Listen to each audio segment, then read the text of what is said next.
함께 기도드리겠습니다. 아버지 하나님, 오늘도 첫 시간 주 앞에 기도와 간구로 나아갈 수 있게 하여 주심을 감사합니다. 새벽 미명마다 기도하셨던 주님 뒤따라 우리도 기도함으로 하루를 환히 열고 걸음걸음마다 주와 동행하며 살아감에 부족함 없도록 이 시간 간구와 도구와 기도의 영으로 우리를 충만케 하시고 주의 오른손으로 붙드시며 역사하여 주시옵소서. 예수님 이름으로 기도합니다. 아멘. 오늘 우리에게 주시는 하나님 말씀은 사무엘하 15장 24절부터 29절의 말씀입니다.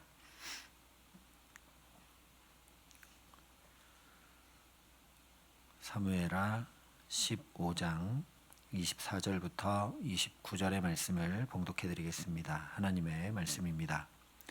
보라, 사독과 그와 함께한 모든 레위 사람도 하나님의 언약궤를 메어다가 하나님의 궤를 내려놓고 아비아달도 올라와서 모든 백성이 성에서 나오기를 기다리도다. 왕이 사독에게 이르되, 보라, 하나님의 궤를 성읍으로 도로 메어가라. 만일 내가 여호와 앞에서 은혜를 입으면 도로 나를 인도하사 내게 그 궤와 그 계신 데를 보이시리라. 그러나 그가 이와 같이 말씀하시기를, 내가 너를 기뻐하지 아니한다 하시면 종이 여기 있사오니 선히 여기시는 대로 내게 행하시옵소서 하리라. 왕이 또 제사장 사독에게 이르되, 내가 선견자가 아니냐? 너는 너희의 두 아들 곧 내 아들 아히마아스와 아비아달의 아들 요나단을 데리고 평안히 성읍으로 돌아가라. 너희에게서 내게 알리는 소식이 올 때까지 내가 광야 나루터에서 기다리리라 하니라. 사독과 아비아달이 하나님의 궤를 예루살렘으로 도로 메어다 놓고 거기 머물러 있으니라. 아멘. 지난 시간 언약궤를 다시 예루살렘으로 돌려보내는 다윗의 모습을 통해서 어떻게 심령이 부응해서 회개와 믿음 가운데 나아가게 됐는지 함께 살펴봤습니다. 다른 사람도 아니고 아들에게 반역을 당해서 왕위에서 내려와 피난길에 오를 수밖에 없는 처참한 신세인데도 자신을 버리지 않고 오히려 신실과 충성으로 그 고난의 길에 함께하는 신하들, 백성들, 용병들, 특별히 이때 신앙 고백을 통해서 하나님께서 다윗의 마음을 밝히시고 부흥케 하셨기 때문이었습니다. 그러니까 한마디로 하면 하나님의 은혜를 입었기 때문이죠. 그래서 다윗도 언약궤를 전략적이나 정치적으로 자기 유익을 위해 이용하거나 또는 우상 붙들듯이 하지 않고 원래 있어야 할 거룩한 처소, 성소로 돌려보냈던 겁니다. 그런데 이 지점에서 우리가 중요하게 생각해야 할 것이 있습니다. 그것은 바로 하나님은 지금만 아니라 다윗에게 계속 은혜를 입히고 계셨다는 사실입니다. 압살롬이 암논을 죽이고 그술로 망명했던 시간은 곁에 있던 군대 장관인 요압이 다윗을 독촉해야 할 만큼 위태로운 상황이었습니다. 유력한 왕세자가 죽었고 그 다음 유력한 왕세자는 망명해버렸으니 이방 나라들이 볼 때 이스라엘은 전국이 매우 불안한 상태고 내부적으로도 왕가의 내분이 일어난 것과 다름없기 때문에 백성들의 삶이 여러 면으로 불안정할 수밖에 없었습니다. 그런데 그동안 그 어떤 이방 나라로부터 공격을 받은 적이 한 번도 없고 내부적으로도 이런 다윗의 통치에 불만을 품어 반역이 일어나는 조짐조차도 보이지 않았습니다. 하나님의 은혜가 그렇게 계속 다윗에게 임해 왔고 함께 했다라는 거죠. 하지만 그동안 다윗은 아들들로 인해 어찌할 줄을 모른 채 그냥 지지부진 시간만 보내면서 이 문제가 오히려 눈덩이처럼 커져가게 만들고 말았습니다. 하나님께서 다윗에게 중단 없이 은혜를 계속 베풀어주고 계신데 다윗이 그 놀랍게 베풀어 주신 하나님의 은혜가 은혜 되도록 살지 못했다는 거죠. 그러니 오늘 말씀에서 우리가 주목해야 될 것은 이제 다윗이 어떻게 내게 주신 은혜가 은혜 되도록 언약궤도 돌려보내며 이렇게 믿음으로 나아갈 수 있었는가를 우리가 생각해야 합니다. 우리도 똑같이 하나님의 은혜가 매일매일 강물처럼 우리에게 임해 오는데 그 은혜가 은혜 되지 못한 채 살고 있을 때가 많기 때문입니다. 다윗은 어떻게 회복했느냐? 결론부터 말씀드리면 엎드려 기도했기 때문입니다. 물론 오늘 말씀에 다윗이 기도했다는 표현이 단 한 번도 나오지 않습니다. 오히려 27절을 보면 제사장 사독과 아비아달에게 아들들과 예루살렘으로 돌아가라고 이야기를 합니다. 하나님 앞에 기도하는 것이 아니라 너희가 돌아가서 압살롬 진영의 소식을 캐내어 알려달라라고 첩보 활동을 명하면서 여전히 정치적으로 인간의 방법대로 행하는 것처럼 보입니다. 그러나 이런 정치적인 어떤 공작처럼 보이는 다윗의 행동 뒤에 다윗이 그냥 인간적인 방법으로 한 것이 아니라 하나님과 계속 소통하며 이 일들을 진행하고 있다라는 것을 여러 군데 오늘 말씀이 드러내어 보여주고 있습니다. 먼저 24절에 보면 하나님의 언약궤를 메어다가 내려놓은 다음에 아비아달이 올라왔다 이렇게 말씀을 합니다. 바로 앞에 22절, 23절을 보면 이 피난 행렬은 분명히 기드론 시내를 건너가고 있었습니다. 그래서 이때와 함께한 모든 자들도 모든 백성도 다윗 왕도 건넜다라고 했는데 유독 아비아달은 올라왔다 말씀을 합니다. 이것에 대해서 학자들은 하나님의 궤를 내려놓고 행했던 일이 여호수아 때에 요단강을 건너면서 제사장을 언약궤를 어깨에 맨 제사장들이 요단강 한가운데 백성이 다 건널 때까지 그냥 서 있었던 것과는 다르게 그동안에 제사를 올렸다, 제사를 드린 것이다 라고 이야기를 합니다.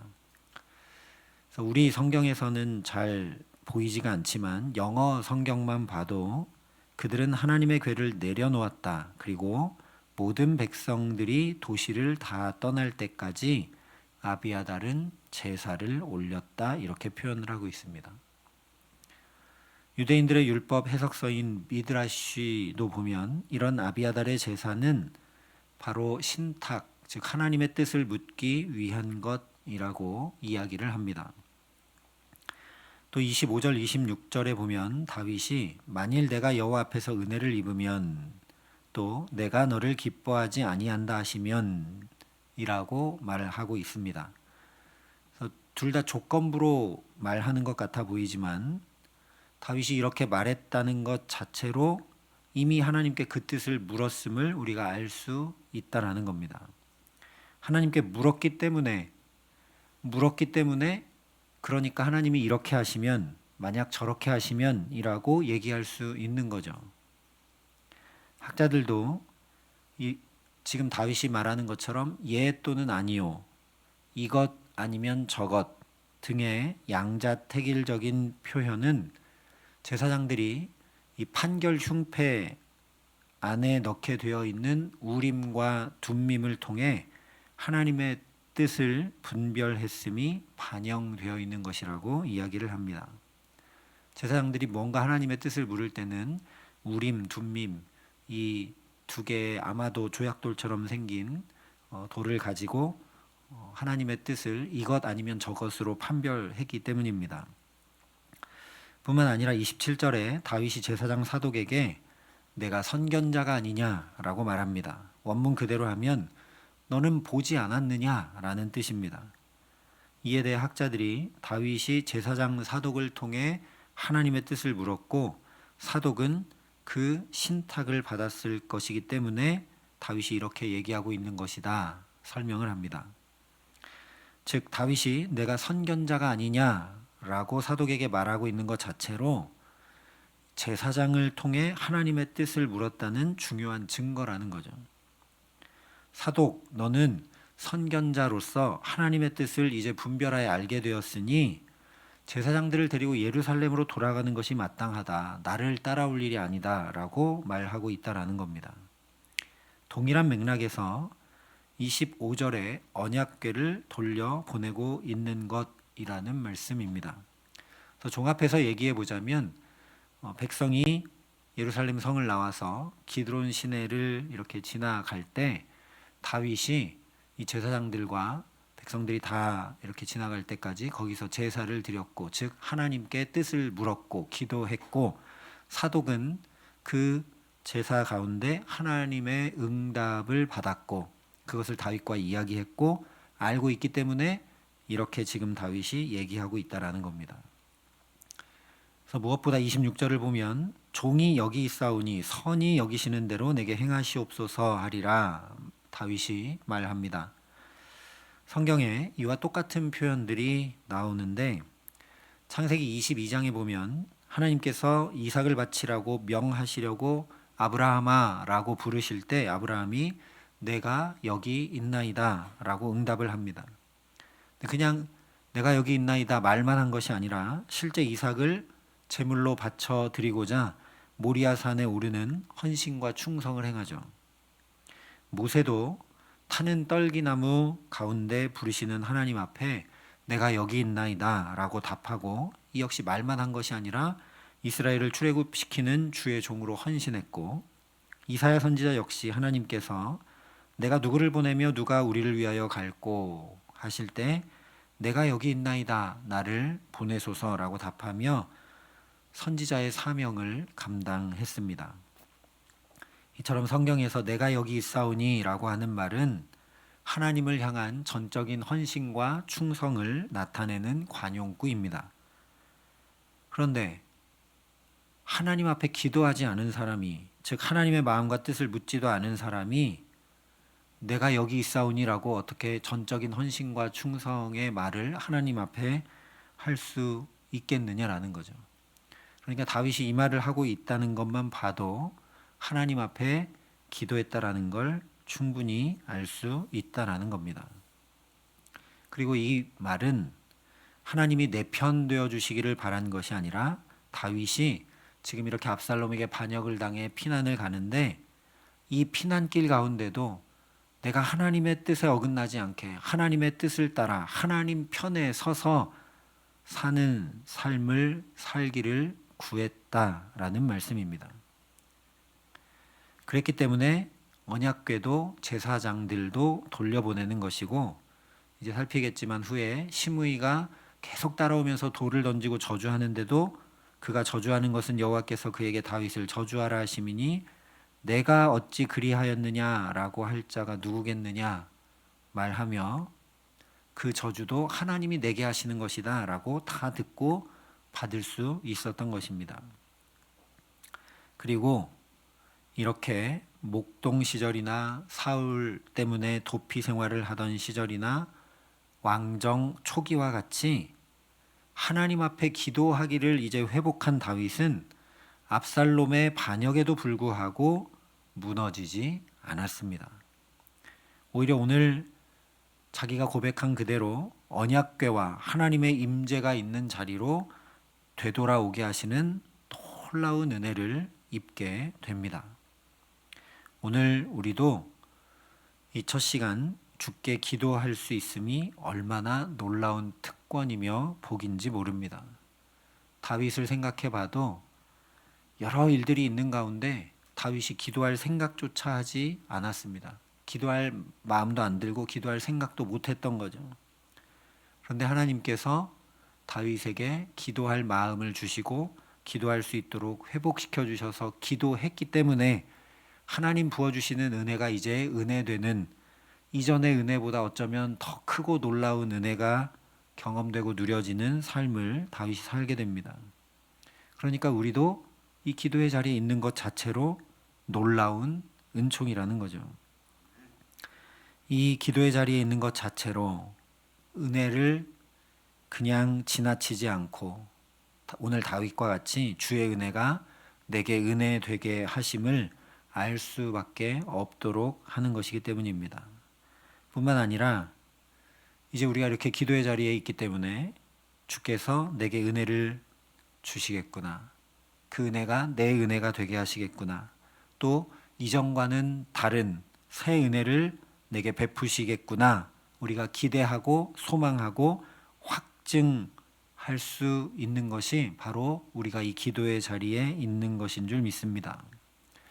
이 기도가 동력이었고, 이 기도가 능력이었고, 이 기도가 삶의 활력이었던 분이 바로 우리 예수님이십니다. 예수님은 늘 기도하고 그 하루를 기도의 힘으로 살아가셨고, 기도에 응답하여 주시는 하나님으로 인해 감사하고 기뻐하고 찬양하셨습니다. 그러니 오늘 우리도 기도를 동력 삼아서 기도로 능력 있게 행하며 이 기도가 우리 삶의 이유와 근거와 결과가 되기 때문에 은혜가 은혜되고 새 은혜가 또 임해와 은혜 위에 은혜를 더해가는 기쁘고 즐겁고 감사하고 찬양할 수밖에 없는 활력이 넘치는 삶을 우리 주님 예수님 뒤따라 오늘도 걸음걸음마다 살게 하시는 귀한 은총 더해 주시기를 주님의 이름으로 간절히 축원합니다. 함께 기도하시겠습니다.